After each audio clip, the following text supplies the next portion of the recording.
السلام عليكم. اليوم في مطبخ أميد ان شاء الله راح ندير لكم تحليه بالليمون والفراوله. نعرفوا انه هاد المكونين يتماشاو بزاف مع بعض.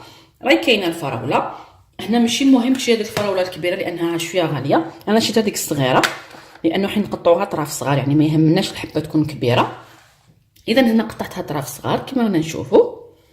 ندير عليها حوالي مغرف كبيره تاع السكر فقط لانه حين نستعملوها في التزيين، ونحطها في الثلاجه تطلق حتى الوقت التقديم ونعاود نرجع لكم. اذا هنا كريمه الليمون واش راح نحتاج فيها؟ راح نحتاجو فيها انا حندير نصف الكميه فقط لانه افراد العائله تاعي صغيره. واش راح ندير؟ راح ندير نص كاس تاع الماء، عصير نص حبه حتى الحبه تاع ليمون، يعني على حسب الليمون شحال تحبي. لا تحبيه يعني قاصح ديري حبه ليمون، حبيتيه شويه انا حندير نص حبه فقط. زوج حبيبات تاع البيض كاملين، مغرف صغيره معمره تاع نشا لا مايزينا، زوج مغارف كبار تاع السكر، مغرف كبيره تاع المارغرين ولا تاع الزبده. واش ندير؟ نحك مكسرونه. اذا اول حاجه ندير البيض،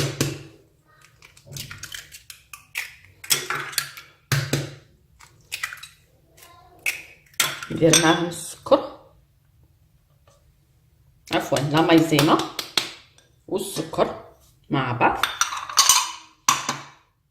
نخلطهم مليح.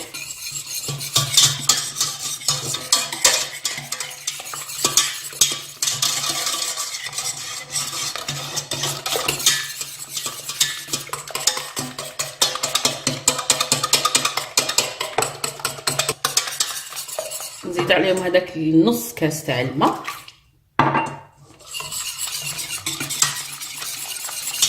نخلطهم مليح باش تذوب لنا هذيك لا مايزينا مع هذاك الحليب عفوا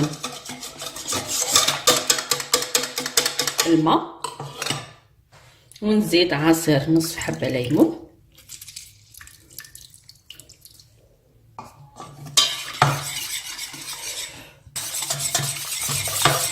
اذا كما نشوفوا ندير هذيك المغرفه تاع لا مارغرين والان نديرها فوق النار. اذا هنا نديرها فوق نار قليله ونبقى نخلط غير بالعقل. النار ما نكثروش النار بزاف باش ديك البيض ما يطيبلناش بالخف. اذا نبقى نخلط فوق النار قليله كما نشوفوا.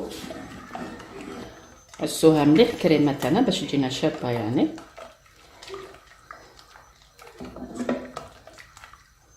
اذا هنا راهي بدات تخثر لي الكريمه تاعي، تبعوا مليح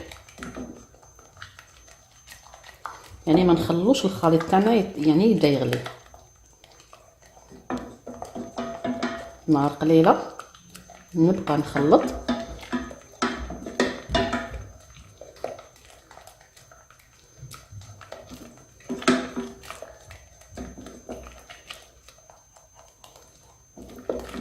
اذا ها هي الكريمه تاعنا بدات تتكون لي. هنا نطفي النار، يعني غير تبدا تخثر نطفي، يعني ما نخليهاش تغلي. ها هي الكريمه معنا. اذا هنا نفرخها طبسي تاع الزجاج.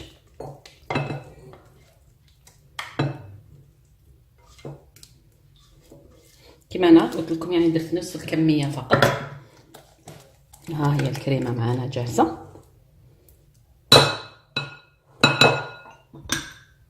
اذا نغطيها بالبلاستيك، لكن هذاك البلاستيك يكون ملامس للسطح تاع الكريمه هكذا باش ما يديرلناش البخار، ما يديرلناش قشره في الكريمه. نحطها في الثلاجه حتى تبرد تماما والفراز يطلق مع السكر تاعو ونعاود نرجع لكم فيما بعد ان شاء الله. انا بعد ما بردت الكريمه تاعي، كريمه الليمون، نجيبها واش ندير عليها؟ ندير عليها مغرف كبيره تاع لا كريم فريش خاصه بالحلويات، يعني مغرفه معمره مليح، وندربها بالباتور باش تولينا كريميه. بسم الله.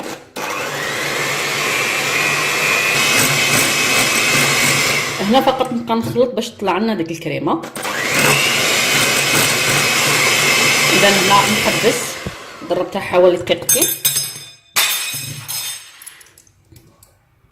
اذا الكريمه تاعنا راهي واجده بارده، الفرز تاعنا راهو بارد يعني وتعسل لنا.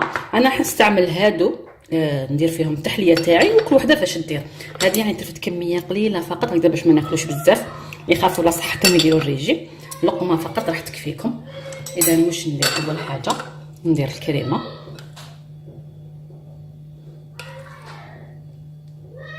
بهذه الطريقه. يعني التزيين يبقى اختياري وكل وحده والذوق تاعها.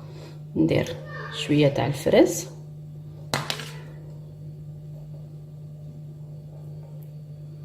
كما نشوفوا هكذا باش يبان لنا الطبقات فقط.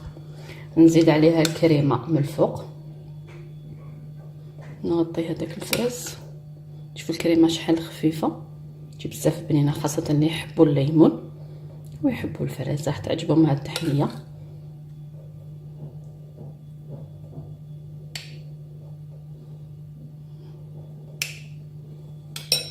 كما نشوفوا نزيد كميه تاع الفرز في الوسط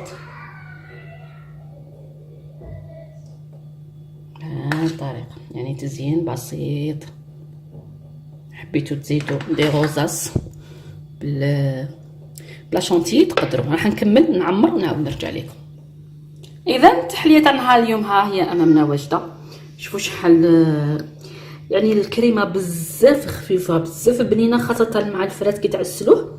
والتقديم يبقى اختياري. نتمنى انكم تجربوهم، اكيد راح تنال اعجابكم. والى الملتقى ان شاء الله مع وصفه جديده، والى اللقاء.